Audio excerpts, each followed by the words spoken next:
Bonjour et bienvenue dans notre podcast Les humains derrière la recherche en soins palliatifs. Il s'agit d'une initiative développée par des étudiants au sein du Réseau québécois de recherche en soins palliatifs et de fin de vie, ou plus communément appelé RQSPAL. À chaque épisode, nous rencontrerons des étudiants, des chercheurs ou des bénévoles en soins palliatifs pour mieux comprendre leur parcours ou plus précisément pourquoi ils ont choisi le domaine si mystérieux et empreint d'humanité que sont les soins palliatifs et de fin de vie. Euh, Bonjour et bienvenue à ce nouvel épisode du podcast Les humains derrière la recherche en soins palliatifs. L'épisode d'aujourd'hui sera animé par moi-même, Sabrina Anissa Anmansel. Dans quelques instants, nous allons rencontrer François Tardif du Réseau québécois de recherche en soins palliatifs. Merci beaucoup, Monsieur Tardif, d'avoir accepté notre invitation. Je suis vraiment contente de vous recevoir aujourd'hui. Merci, Sabrina, de l'invitation. C'est toujours un plaisir de partager avec les membres du comité étudiant et les membres étudiants et futurs membres étudiants du réseau. Merci beaucoup. Alors, moi, je connais, je te connais un petit peu via le comité étudiant, via le réseau québécois, mais aujourd'hui, j'aimerais qu'on prenne le temps vraiment que tu nous partages un peu plus ton parcours afin que les auditeurs et moi-même puissions te connaître plus. Oui, en fait, j'ai un parcours assez atypique. Lorsqu'on regarde un parcours de personnes qui travaillent en recherche, habituellement, disons que c'est assez en ligne, habituellement assez, je dirais, en ligne directe avec les études, alors que moi, j'ai bifurqué. J'ai commencé, en fait, des études universitaires en biochimie. Par la suite, j'ai fait une maîtrise en biologie cellulaire et moléculaire à l'Université Laval. Comme on peut voir, c'est assez loin des soins palliatifs et assez loin de la recherche qu'on fait présentement. En fait, je crois que c'est un concours de circonstances qui a fait que je suis abouti ou je suis atterri en fait en soins palliatifs. C'est que j'ai toujours voulu faire de la recherche clinique, en fait, lors de mon parcours universitaire. Et en recherche fondamentale, disons que c'est pas vraiment là qu'on a la gratification. Qu'est-ce que je veux dire par là? C'est que le feedback de cellules n'est pas très, très présent, tandis que le feedback au niveau de l'humain, lorsqu'on fait des études, on voit potentiellement des retombées directes sur l'humain. Donc, m'est venu je veux dire, ce souhait-là d'œuvrer en recherche clinique et est venu une offre d'emploi qui est apparue par le docteur Pierre Gagnon pour travailler sur un projet sur le délirium, qui était une étude clinique multicentrique. J'avais trouvé ça fascinant, donc c'est pour ça que j'ai appliqué dessus et je suis devenu professionnel de recherche en soins palliatifs, mais c'était vraiment un concours de circonstances. C'était pas vraiment un choix profondément ancré par une expérience personnelle vécue, mais j'ai toujours été là-dedans. Donc, ça fait maintenant 20 ans que je travaille en recherche en soins palliatifs. Évidemment, maintenant, comme j'ai évolué, je suis devenu le directeur exécutif du réseau. Donc, tout a commencé finalement avec, on t'a attiré vers les soins palliatifs avec un projet sur un délirium. Donc, on passe de la biologie cellulaire et moléculaire vers un projet sur le délirium pour finalement s'engager sur une carrière de 20 ans et plus maintenant. Mais pourquoi les soins palliatifs précisément? En fait, quand on y pense, il y a très peu de domaines d'études qui sont autant interdisciplinaires, mais multifacultaires, multi-tout, en fait. Tu sais, le nombre de facettes des soins palliatifs est fascinant. Qu'est-ce que je veux dire par là? C'est que tu autant dans l'éthique, au niveau sociétal, au niveau médicinal, médical, il y a la morale aussi, il y a le patient, ben, la personne qui est soignée, certes, mais tu as tout l'univers autour, puis tu as le processus avec la communication, même des diagnostics qui peuvent être une autre facette super intéressante, puis l'accompagnement aussi au niveau des proches, puis au niveau du deuil, puis il y a vraiment, et en plus, c'est multipathologie. Donc, qu'est-ce que je veux dire par là? C'est pas juste de l'oncologie. Tu as toutes les trajectoires diverses, les personnes avec MPOC, les conditions aussi, plus les personnes au niveau de la dégénérescence neurocognitive qui sont inclus. Fait qu'il y a tellement de facettes et de domaines différents, même à l'intérieur des soins palliatifs, qui est fascinant. T'sais. Fait que ça, c'est super intéressant pour un jeune ou, qui veut adresser la question, qui s'intéresse aux soins palliatifs, parce qu'il peut passer, je ne sais pas combien de temps sur chaque domaine, ça y tente au cours de sa carrière. Puis il peut même aussi, puis c'est là une des forces du RQSPAL, puis je pense que c'est une des forces des soins palliatifs en général, c'est au niveau multidisciplinaire. Donc, lorsqu'il y a une problématique, lorsqu'il y a un besoin, on est capable de le regarder sous différents angles, que ce soit pharmacie, théologie, médecine, soins infirmiers, services sociaux, peu importe. Donc, c'est super stimulant, c'est super intéressant, les soins palliatifs. Parce que oui, il y a tout le volet, tu sais, la personne qui décède, qui est très triste, il ne faut pas l'oublier non plus, mais il y a vraiment beaucoup d'enjeux autour qui sont, à ma foi, super intéressants. Puis tu nous as partagé là plein de choses, mais il y a plein de questions qui me viennent en tête. Mais la première, c'est comment est venue cette idée de démarrer, ou de lancer le réseau, ou de mettre en place un réseau québécois de recherche en soins palliatifs. Est-ce que tu veux nous partager un peu plus? Ah oui, absolument. En fait, c'est assez fascinant comme histoire. C'est que moi, je suis arrivé comme coordonnateur. J'ai pris la relève de la coordonnatrice de l'équipe de recherche, en fait, à Québec, qui était, on ne se le cachera pas, la maison Michel Sarrazin a toujours fait de la recherche en soins palliatifs. Au début, c'était quand même assez petit, puis ça a grossi avec le temps. Et puis, il y avait une opportunité en 2009, en fait, que moi, j'ai pris la relève de la coordonnatrice de l'équipe de recherche de la maison Michel Sarrazin.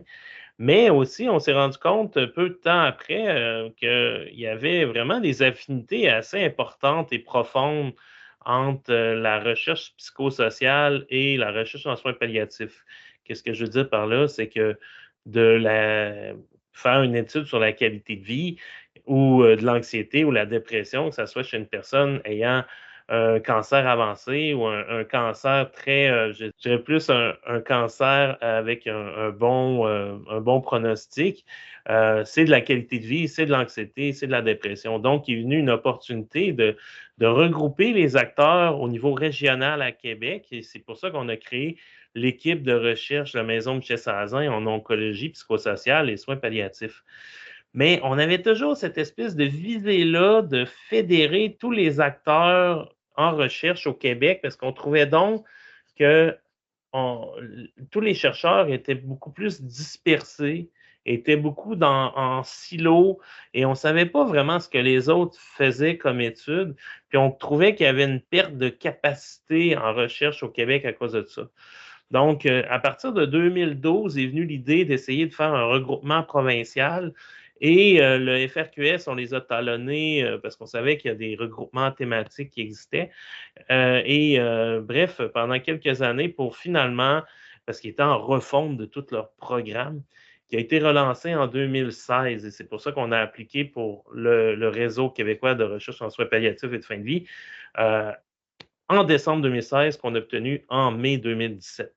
Donc, et là est venue toute l'histoire du réseau. Donc, c'était vraiment, on parle plus d'une recherche locale qui est devenue régionale, qui est devenue provinciale, puis qui est maintenant quand même avec un bon rayonnement international. Donc, on aime ça, dirons, prendre des bouchées. C'est génial. Puis j'imagine, en tout cas en tant qu'être humain, ça doit être une expérience super enrichissante de participer à voir ce réseau. Je ne sais pas, moi, le RQSPAL, au départ, ça, il y avait combien de chercheurs qui ont embarqué dans le projet, voir aujourd'hui. Est-ce que tu peux nous parler un peu de cette évolution? Vous avez démarré concrètement à combien de personnes, puis vous êtes rendu à combien de chercheurs aujourd'hui? En fait, c'est une excellente question parce que, imaginez-vous, là, il n'y a rien qui existe. Il y a quelqu'un qui te reçoit un courriel dans ta boîte de courriel, puis ça dit: «Bonjour monsieur, je me présente, je suis de Québec. Ouais, on aimerait ça faire un réseau québécois de recherche provinciale, puis on aimerait ça que vous soyez impliqués, mais on demanderait un peu de temps aussi pour votre pour est-ce que vous pouvez nous consacrer du temps? C'est quelque chose qu'on aimerait faire, puis on n'est vraiment pas sûr de l'avoir, puis on est nouveau, puis il faut que ça aille vite». Puis fait que déjà, la sollicitation initiale de tous les chercheurs au Québec, c'était vraiment relativement ardu, mais aussi d'un point de vue, ben, tu sais, ça marche-tu, ça marche pas? Puis tu sais, le taux de succès était quoi? Fait que notre approche était quand même très, je dirais, très, ben, pas difficile, mais en tout cas, c'était pas évident. Mais on a eu la chance, en fait, étant donné qu'on y croyait tellement que Dr. Pierre Gagnon puis l'Hermos, j'ai quand même consacré au moins là, 4-5 mois pour créer la demande initiale. Donc, j'étais là pour tout faire au début, la demande, mais tu sais, attaché. Évidemment, tous les chercheurs ont participé à la rédaction et tout ça. Là. Je ne veux pas m'approprier vraiment pas tout le crédit, mais ça prenait un point de chute, un levier qui pouvait aller chercher tout le monde. Puis ça a été mon rôle. Donc, au début, il y a à peu près 42, 43 chercheurs qui avaient levé la main initialement. Ça, c'est des membres réguliers, mais là, on est rendu à 77. Donc, on a quasiment doublé la taille en termes de membres absolus pour les chercheurs réguliers depuis la création en 7 ans. Puis on espère, en fait, au cours des prochaines années, tenter de continuer d'agrandir comme ça et d'être un moteur attractif pour les soins palliatifs, pour la recherche, pour cette thématique-là qui est assez unique et dont le Québec a une expertise extrêmement grande. Puis surtout que c'était la première grosse demande à faire, ben, ou peut-être il y en a eu d'autres, mais tu sais, je comprends. Vous, en tant que personne, comment vous avez vécu ce processus de se lancer dans, oui, je lance un réseau, mais en même temps, faire cette démarche? Est-ce que vous étiez confiant? Est-ce que vous aviez l'opportunité de discuter avec d'autres personnes qui ont lancé ce type de réseau? J'imagine que c'est tout un processus. Ah oui, ben, en fait, on était confiants. Non, pas vraiment. Je vais être très honnête.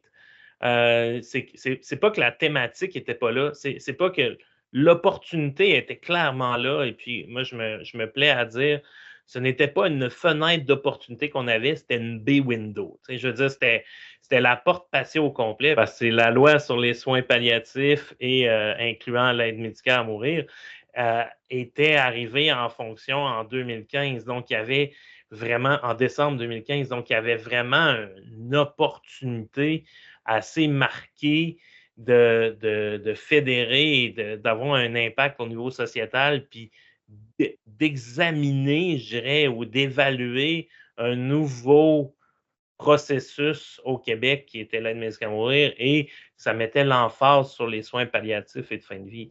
Maintenant, au niveau personnel, en fait, c'était très exigeant parce que les demandes de réseau thématique sont parmi les plus grosses demandes qu'on ne peut pas faire en recherche, je dirais, au Québec. Il y a d'autres entités, il y a comme pour créer un centre de recherche, à peu près la même grosseur grosso modo, là, c'est à peu près la même grosseur de demande. Évidemment, il y a des FCI, il y a d'autres demandes qui sont effectivement très grosses, là, mais c'est des bonnes demandes. Je l'ai vécu assez difficilement parce que des fois aussi, il fallait solliciter, mais il fallait être aussi dans l'accompagnement, puis il fallait être un chef d'orchestre, mais on ne sait pas c'est quoi les instruments qu'on a parce qu'on ne sait pas qui va embarquer, on ne sait pas qu'est-ce qu'ils veulent développer, puis il fallait définir une vision claire sur qu'est-ce qu'on voulait faire, et ce, dans quelques mois, alors que personne n'avait jamais tenté ça au Québec avant. Donc, oui, j'avais avisé mes collègues de travail que des fois, j'allais être marabout, des fois, j'allais être grognon, mais ça s'est quand même bien passé. Puis, lors de disons que quand on a cliqué sur Send pour la demande, on est comme eu un sentiment de délivrance, mais aussi d'accomplissement. Fait qu'on savait que potentiellement, ça allait changer la donne pour la recherche en soins palliatifs au Québec. Puis je pense que c'est ça qui est arrivé. Génial. Puis, je veux juste savoir, tu sais, est-ce que dans tout ce parcours, moi, j'en déduis, j'entends quelques bons coups à travers ce que tu dis, mais est-ce qu'il y a, tu sais, dans ton parcours actuel, des bons coups que tu aimerais nous partager? Oui, en fait, vous voyez, euh, le fait que j'ai été coordonnateur avant m'a ouvert les yeux sur des fois des lacunes que j'avais.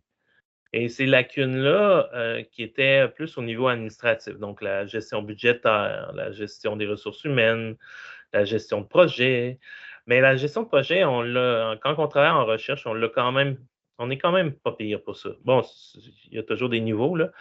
Il y avait des choses, par contre, j'ai été chercher, en fait, je me suis formé. Cette formation-là à l'ENAP m'a permis d'aller chercher des compétences dont, je dirais, une des plus grandes forces du réseau présentement, c'est qu'on a une planification stratégique complète.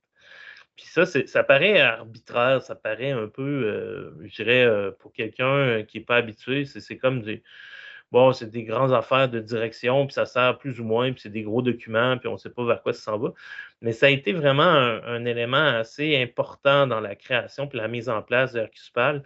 Puis je dirais aussi dans l'évaluation initiale qui nous a permis de l'avoir. Donc ça a été un très bon coup de faire une planification stratégique complète avec des objectifs, avec les ressources qui étaient financières, mais humaines, qui étaient demandées pour chaque action, parce que la première du Hercuspal avait 66 actions dedans. Donc, on avait 66 choses qu'on a dit, on va faire ça, on va faire ça, on va faire ça, puis voici le temps que ça va nous prendre pour y arriver.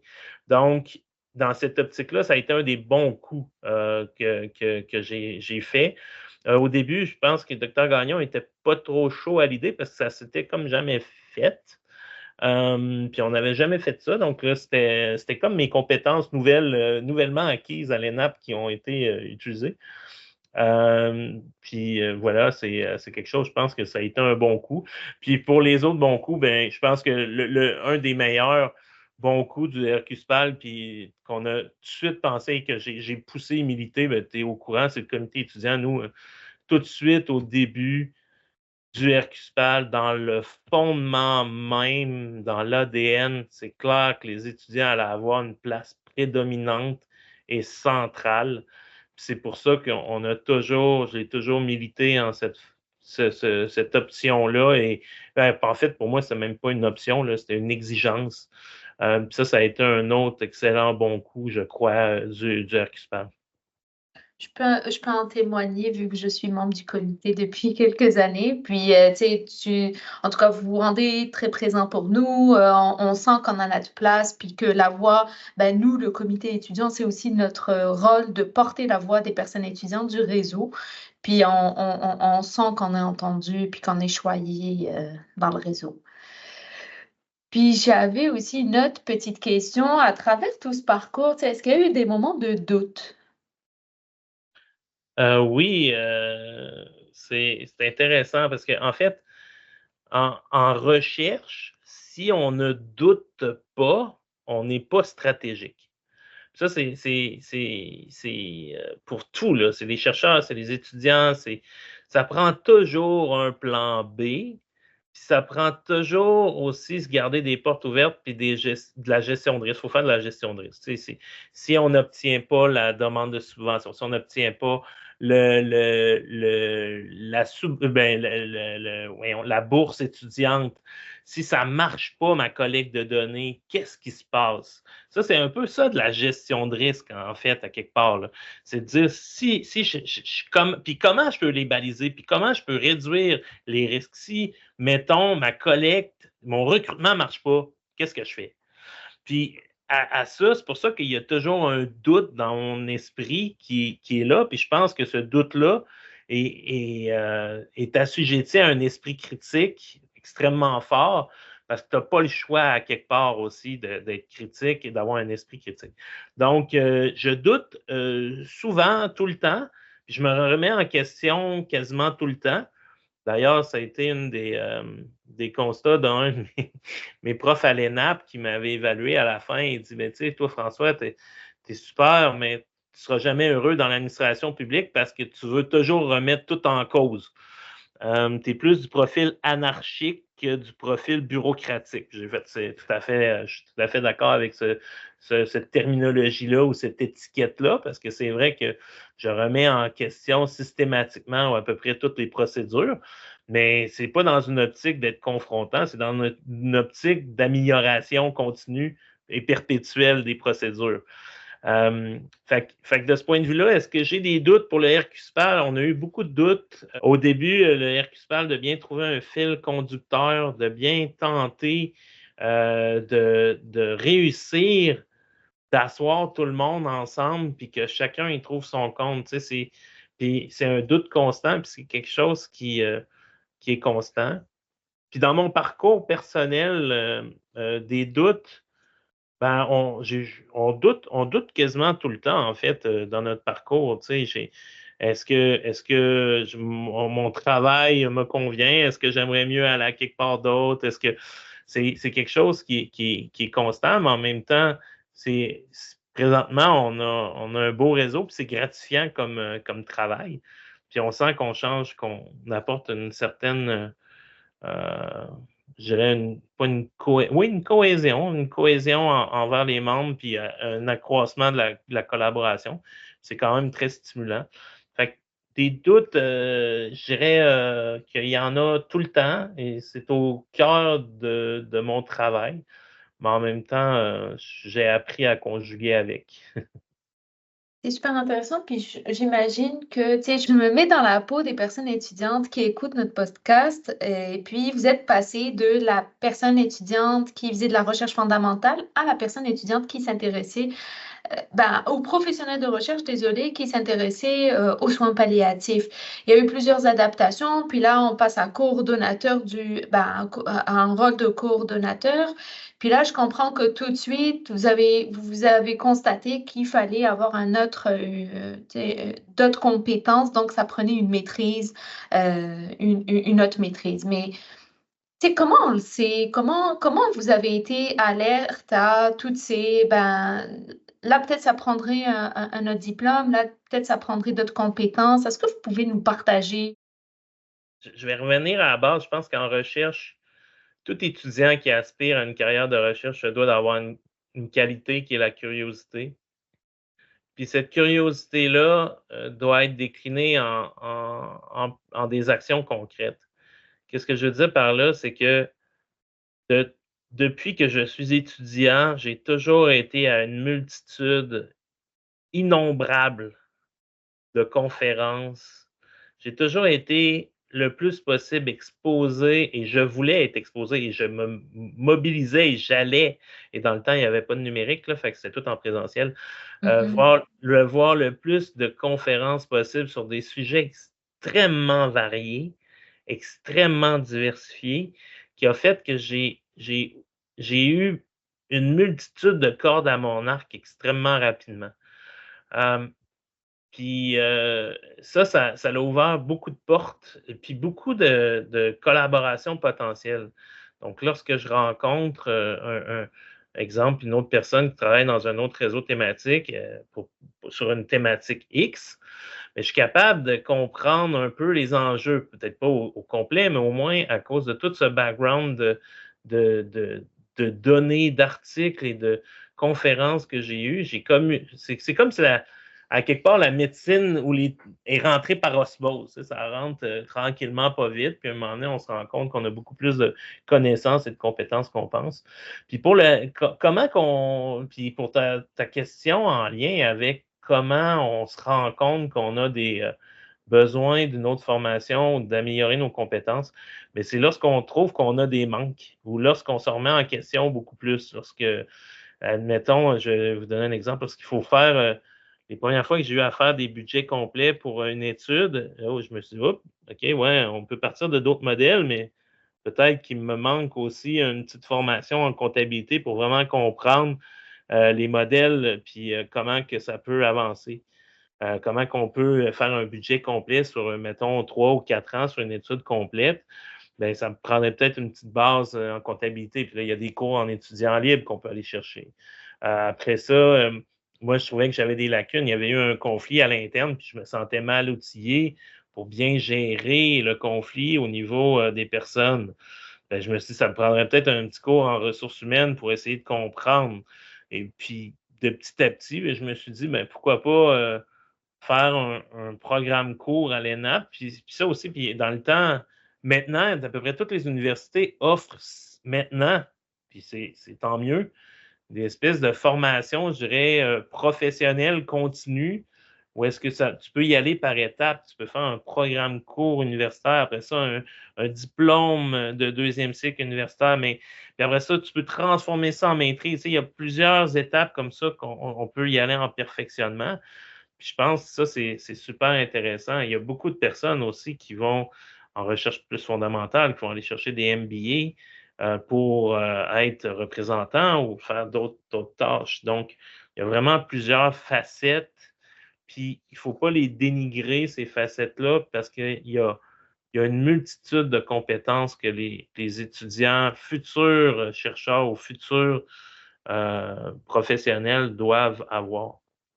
J'espère que ça ne sera pas répétitif, ma prochaine question, mais tu sais, j'avais envie de poser la question, est-ce que vous avez des conseils à donner aux personnes étudiantes qui veulent aller en recherche ou qui se posent des questions ou tu sais, qui veulent baigner un peu sans faire forcément des études supérieures en soins, des études supérieures en soins palliatifs, mais au moins de baigner dans ce domaine, dans cet univers de recherche en soins palliatifs? Oui, euh, je pense que le premier conseil que j'aurais, et je crois qu'il est central, c'est les gens doivent s'intéresser pas juste à leur projet de recherche, mais à voir qu'est-ce qui se fait autour. Ils doivent créer leur réseau de contacts et ils doivent faire du networking le plus qu'ils peuvent. Ça, c'est le premier conseil que j'aurais à leur donner. C'est pas en restant dans son sous-sol à travailler sur sa thèse ou son mémoire que vous allez vous ouvrir des portes pour le futur. Il faut vous impliquer et participer à des activités, que ce soit des journées scientifiques, que ce soit des conférences, que ce soit euh, peu importe, un club de lecture, peu importe c'est quoi, dans vos organisations, puis même au RQSPAL, c'est pour ça qu'on a tout mis en place, parce qu'on personnellement, c'est ce qui va changer la donne avec une personne dans une perspective de carrière. Ça va ouvrir des horizons, ça va ouvrir les œillères aussi de ces personnes-là, puis ils vont se rendre compte que oui, ils travaillent en soins palliatifs sur certains dans un domaine très précis, très souvent très, très, très précis en fait, mais qu'il y a un univers autour qui doit être minimalement exploré et un peu au moins, je dirais, étudié ou il faut se l'approprier à quelque part. Puis le réseau de contacts, c'est quelque chose, je crois que c'est une des plus grandes problématiques que la pandémie a engendré, c'est qu'on a comme perdu, oui, le tissu en fait social. Ça a été donc long avant qu'on puisse se retrouver en personne parce que j'ai jamais réglé autant de problèmes que dans des journées scientifiques ou des colloques. Puis j'ai jamais fait autant de contacts que dans ces opportunités-là, de ces occasions-là, excusez-moi.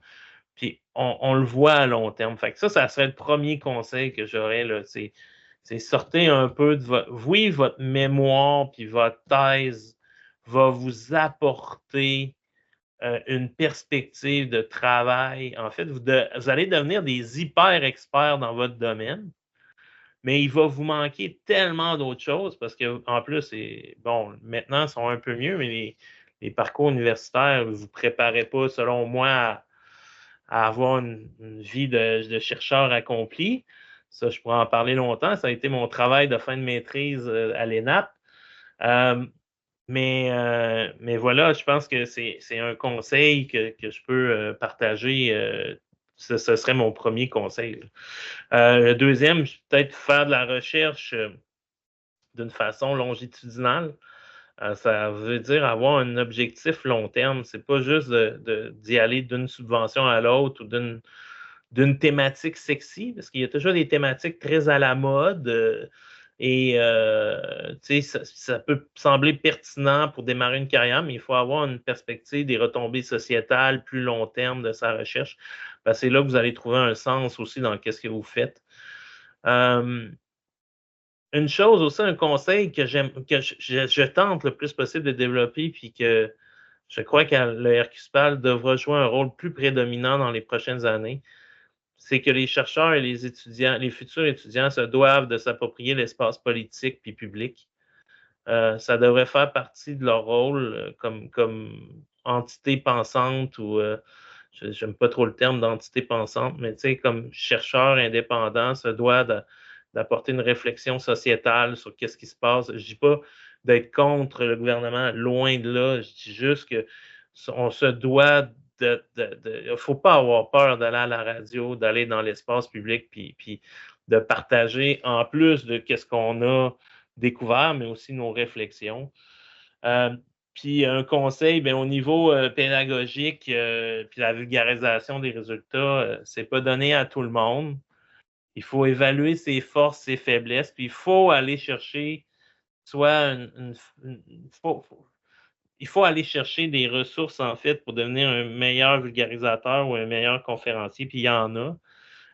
Fait que moi, j'invite tous les futurs étudiants, les étudiants ou les futurs étudiants ou les futurs chercheurs à essayer. Là, il y a des excellentes capsules, puis essayer d'améliorer leurs compétences en vulgarisation puis au niveau pédagogique parce que c'est votre job plus tard.